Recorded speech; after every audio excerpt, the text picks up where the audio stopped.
दोस्तों नमस्कार। 5 राज्यों के विधानसभा चुनाव का बिगुल बज चुका है। चुनाव की तारीखें तय हो चुकी हैं। 3 दिसंबर को चुनाव परिणाम आने हैं। राजस्थान, छत्तीसगढ़, मध्य प्रदेश, तेलंगाना और मिजोरम में विधानसभाओं के चुनाव होने हैं। आज और कल 2 दिन राहुल गांधी मिजोरम में रहे। उन्होंने वहाँ पर पैदल मार्च भी किया और वो जो जनसभा थी, लोगों का हुजूम था, उसमें भारत जोड़ो यात्रा की झलक दिखाई पड़ रही थी। और एक ट्विटर पर मैंने संदेश पढ़ा कि राहुल गांधी ने तो मिजोरम में गर्दा उड़ा दिया। लेकिन उससे ज़्यादा महत्वपूर्ण राहुल गांधी की प्रेस कॉन्फ्रेंस है। आजकल राहुल गांधी इस देश के सबसे विश्वसनीय नेता के रूप में सामने आ चुके हैं। वो सोशल जस्टिस के सवाल पर, लोगों से मिलने के मुद्दे पर, आदिवासियों, दलितों, पिछड़ों के एजेंडे पर, महिलाओं के अधिकार के सवाल पर लगातार राहुल गांधी बोल रहे हैं, खुल करके बोल रहे हैं। शायद पार्टी में जो पहले हिचक रही हो, उस हिचक से बेफिक्र राहुल गांधी अपने एजेंडे को बहुत क्लियर कर रहे हैं। आज उन्होंने जो बातें कही मिजोरम में, एक तो मिजोरम का अपना एजेंडा उन्होंने सामने रखा और आरएसएस बीजेपी पर उन्होंने जम करके हमला बोला। साथ ही साथ उन्होंने वो विश्वास भी व्यक्त किया कि हम 5 राज्यों के चुनाव जीतने जा रहे हैं। पहले तो मिजोरम पर उन्होंने क्या बोला, इसकी चर्चा मैं करूंगा और फिर राहुल गांधी के उस विश्वास पर बात करेंगे कि 5 राज्यों में वो चुनाव जीत रहे हैं। ये कहने की राहुल गांधी को हिम्मत, वो विश्वास कैसे उनको प्राप्त हो रहा है। राहुल गांधी ने कांग्रेस पार्टी के भीतर क्या परिवर्तन किया है और जो अभी 5 राज्यों में चुनाव हो रहा है वहाँ पर सूरत हाल क्या है। मिजोरम को लेकर के राहुल गांधी ने बीजेपी आरएसएस पर जमकर हमला बोला। उन्होंने कहा कि जो बीजेपी और आरएसएस है, ये दरअसल दिल्ली से कंट्रोल करना चाहती है विभिन्न राज्यों को, खास करके पूर्वोत्तर के राज्यों को। लेकिन हम इन राज्यों के सिपाही हैं, आप हमें अपना दोस्त मान सकते हैं। हमारी नीति, हमारी विचारधारा ये नहीं है कि हम इन राज्यों पर नियंत्रण करें, बल्कि जो हमारा आइडिया ऑफ इंडिया है उसमें, चाहे वो मणिपुर हो, चाहे मिजोरम हो, इन राज्यों की अपनी स्वायत्तता है। और वो राज्य जिन्हें बीजेपी आरएसएस एक विचारधारा और एक संगठन के जरिए संचालित करना चाहती है, उन्होंने कहा कि हमारा जो आइडिया ऑफ इंडिया है उसमें विभिन्न धर्म, विभिन्न संस्कृतियाँ, विभिन्न इतिहास और परंपराएं, रीति रिवाज, ये सब शामिल हैं। हम उनके प्रति बराबर का सम्मान व्यक्त करते हैं। मिजोरम के बारे में खास करके उन्होंने ये भी विश्वास व्यक्त किया कि हम यहाँ पर चुनाव जीतने जा रहे हैं। वहाँ पर जो मिजो नेशनल फ्रंट है और जोरम पीपुल्स मूवमेंट है, इन पार्टियों के बारे में उन्होंने कहा कि दरअसल बीजेपी को अंदर लाने का ये रास्ता तैयार कर रही हैं, इसलिए इनको वोट न दे करके कांग्रेस पार्टी को वोट देना चाहिए, लोगों से उन्होंने अपील की। गौरतलब है कि पिछले 2018 के विधानसभा चुनाव में कांग्रेस पार्टी को वहाँ पर 30% वोट मिला था, लेकिन केवल 5 सीटें उनको प्राप्त हुई थी। इस बार राहुल गांधी को ये उम्मीद है कि वो मिजोरम में भी चुनाव जीतने जा रहे हैं। आपको याद होगा कि पिछले दिनों जब 3 राज्यों के बारे में पूछा गया था, राजस्थान, छत्तीसगढ़ और मध्य प्रदेश के बारे में, तो राहुल गांधी ने कहा था कि हम राजस्थान और छत्तीसगढ़ डेफिनेटली जीतने जा रहे हैं। राजस्थान में मुकाबला कांटे का है। तेलंगाना के विषय में भी उनका यही कहना था कि वहाँ पे भी नेक टू नेक फाइट है। इसको लेकर के कांग्रेस पार्टी के भीतर भी कुछ लोगों ने नाखुशी जाहिर की कि रे राजस्थान के बारे में ऐसे क्यों बोल रहे हैं।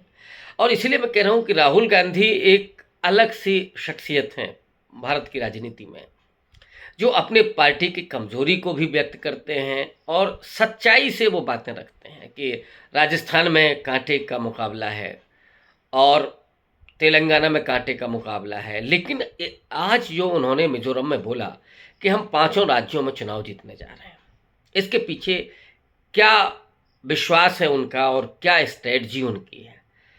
3 जो हिंदी भाषी राज्य हैं, सबसे पहले मैं उन पर बात कर लूँ, राजस्थान, छत्तीसगढ़ और मध्य प्रदेश। इन तीनों राज्यों में कांग्रेस पार्टी का जो संगठन है वो किसी भी राज्य में होता है, किसी भी पार्टी में होता है कि कई सारे गुट होते हैं। मसलन छत्तीसगढ़ में भूपेश बघेल और टी.एस. सिंह देव के बीच, जो वहाँ के राजा हैं, तलवारें खिंची हुई थी, क्योंकि ये माना जाता है कि 2018 में राहुल गांधी ने ही टी.एस. सिंह देव से ये वादा किया था कि ढाई साल और 2.5 साल की सरकार होगी, माने 2.5 साल भूपेश बघेल मुख्यमंत्री होंगे, 2.5 साल आप होंगे।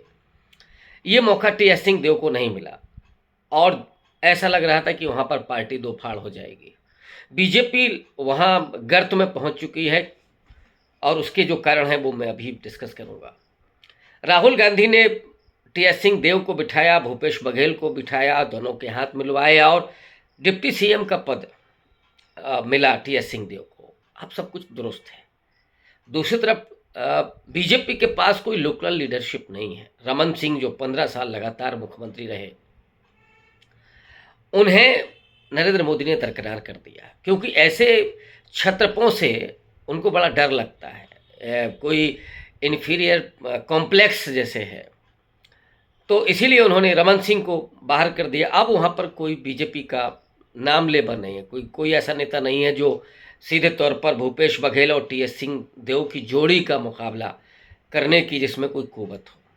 मध्य प्रदेश पर आइए। मध्य प्रदेश में 18 साल से शिवराज सिंह चौहान की सरकार है। बीच में 18 के चुनाव में कांग्रेस पार्टी चुनाव जीती थी, उसने अपनी सरकार भी बनाई थी सपा और बीएसपी के विधायकों से, निर्दलीयों के विधायकों से समर्थन से, लेकिन ज्योतिरादित्य सिंधिया ने जो बगावत की, जो विश्वासघात किया कांग्रेस पार्टी को, उसने कमलनाथ सिंह की सरकार को गिरा दिया। 15 महीने 16 महीने वो सरकार चली और फिर से शिवराज सिंह चौहान वहाँ पर मुख्यमंत्री हो गए। 18 साल नरेंद्र मोदी के मुख्यमंत्रित्व काल से भी ज़्यादा शिवराज सिंह चौहान वहाँ, और अच्छी वहाँ लोकप्रियता उनकी है। लेकिन बीच में जो घोटाले हुए और उन घोटालों में कई मौतें भी हुई, तो वो आरोप भी हैं शिवराज सिंह चौहान पर, एंटी इनकम्बेंसी शिवराज सिंह चौहान पर है। लेकिन उनकी लाडली बहना योजना और उनका ओबीसी होना एक ये बड़ा प्लेइंग कार्ड है शिवराज सिंह चौहान का, जिसको वो लगातार खेल रहे थे, और यही वजह थी कि वहाँ पे बीजेपी लड़ती हुई दिखाई दे रही थी। लेकिन उसमें भी एक तरह से छेद कर दिया नरेंद्र मोदी ने। उन्होंने अपने 7 सांसद उतार दिए, जिसमें से 3 मंत्री नरेंद्र सिंह तोमर हों, फग्गन सिंह कुलहस्ते हों, प्रहलाद सिंह पटेल हों, और उसी में कैलाश विजयवर्गीय को, जो सब मुख्यमंत्री बनने का ख्वाब देख रहे हैं। तो एक तरह से चैलेंज दे दिया शिवराज सिंह चौहान को।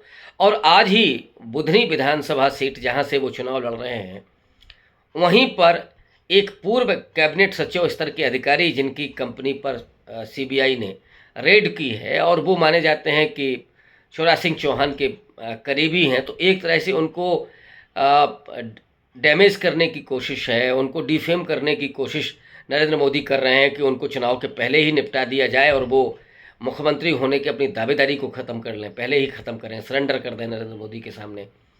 तो ये एक ऐसी युक्ति है जो भारतीय जनता पार्टी को भारी पड़ने जा रही है।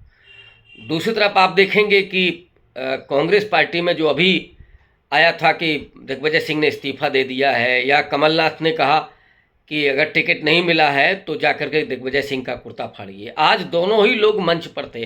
जो भारतीय जनता पार्टी का वचन पत्र आया है, संकल्प पत्र पेश हुआ है, उसमें दोनों ही मंच पर हंसी ठिठोली करते हुए नजर आए। और कमलनाथ ने तो यहाँ तक कहा कि भाई मैंने पावर ऑफ अटॉर्नी इनको दे दी थी कि गालियाँ आपको खानी पड़ेंगी। और ये भी दोनों ही नेताओं ने कहा कि हमारे रिश्ते सिर्फ पॉलिटिकल नहीं हैं, हमारे पारिवारिक रिश्ते हैं, तो और हमारे मतभेद होते हैं लेकिन मनभेद नहीं होते हैं, वैचारिक असहमतियां होती हैं, लेकिन उनको हमारे भीतर किसी तरह का दुश्मनी या किसी तरह का संघर्ष ना समझा जाए। और ये कमाल किसका है? राहुल गांधी का, कि राहुल गांधी ने कमलनाथ और दिग्विजय सिंह को, या जो वहाँ की और लोकल लीडरशिप है, उनको एक साथ बिठा दिया कि लड़ने से क्या मिलेगा, अगर हम चुनाव जीतते हैं तो सबको कम से कम एक एक घर तो मिलेगा, सरकार में तो होंगे, भले ही वो घर किसी का छोटा या बड़ा हो। ये जो ट्रेंड किया है राहुल गांधी ने, लोगों के भीतर ये विश्वास पैदा किया है और मिल कर के चुनाव लड़ना है, एकजुट होकर के चुनाव लड़ना है।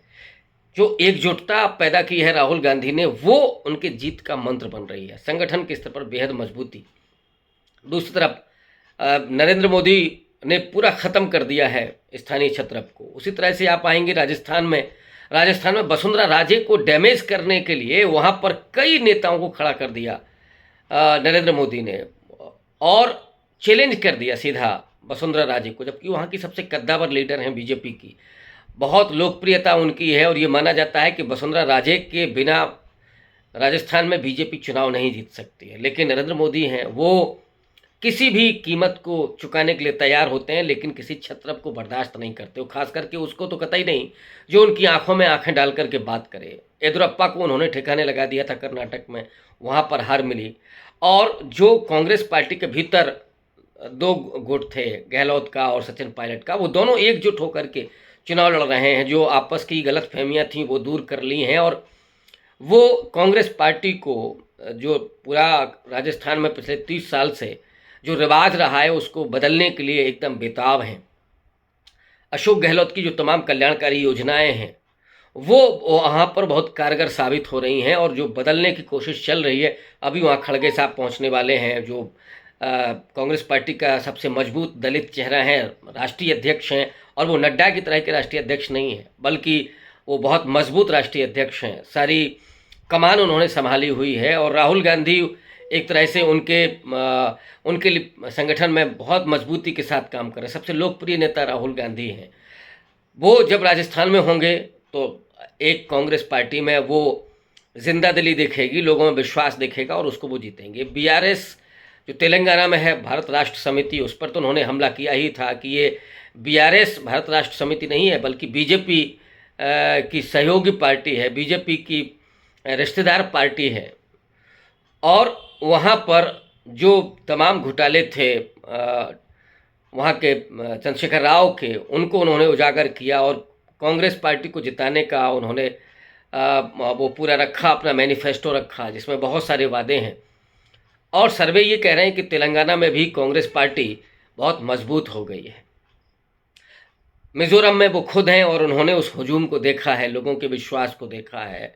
तो ये जो राहुल गांधी बोल रहे हैं, वो कहीं से ऐसा नहीं लगता है कि वो सिर्फ चुनावी बयान है उनका, वो ज़मीन पर नहीं है, ज़मीन के बारे में नहीं जानते हैं, लेकिन कॉन्फिडेंस पैदा करने के लिए अपने कार्यकर्ताओं में, अपने संगठन में, इसलिए वो ऐसा बोल रहे हैं। मुझे लगता है कि राहुल गांधी जितनी ईमानदारी से बात करते हैं, वो इस तरह से हल्की बात नहीं कर सकते। वो उन चीज़ों को देख रहे हैं, वो ज़मीन की असलियत को जान रहे हैं, लोगों की जो बेचैनी है, जो बेताबी है, उसको जान रहे हैं। और बीजेपी आरएसएस ने जो पिछले सालों में किया है, चाहे राज्य हों या 10 साल से वो दिल्ली में हैं, तो जिस तरह से एक विचारधारा को थोपने की पूरी कोशिश हुई, लोगों की लिंचिंग हुई, दलितों का अपमान किया, आदिवासियों का अपमान हुआ है, और आरएसएस की जो एक अपने हिंदुत्व की आइडियोलॉजी को लेकर के तमाम संस्थाओं पर जो उन्होंने कब्जा किया है, वो संस्थागत ढांचे पर जो कब्जा किया है, जिसने तानाशाही पूर्ण तरीके से जो और योजनाएं लागू हुई हैं, जो फरमान जारी हुए हैं, चाहे जीएसटी का हो, नोटबंदी का हो या तालाबंदी का हो, जिसमें लोग मारे गए, कोरोना में जो आपदा थी, या चाइना की जो घुसपैठ हो, इन तमाम सवालों पर जो फेल्योर है नरेंद्र मोदी का, लेकिन वो तानाशाही पूर्ण तरीके से देश को चलाना चाहते हैं और यहाँ के लोगों को क्रश कर देना चाहते हैं। वो आरएसएस के हाथ में, उस संगठन में उन्होंने वो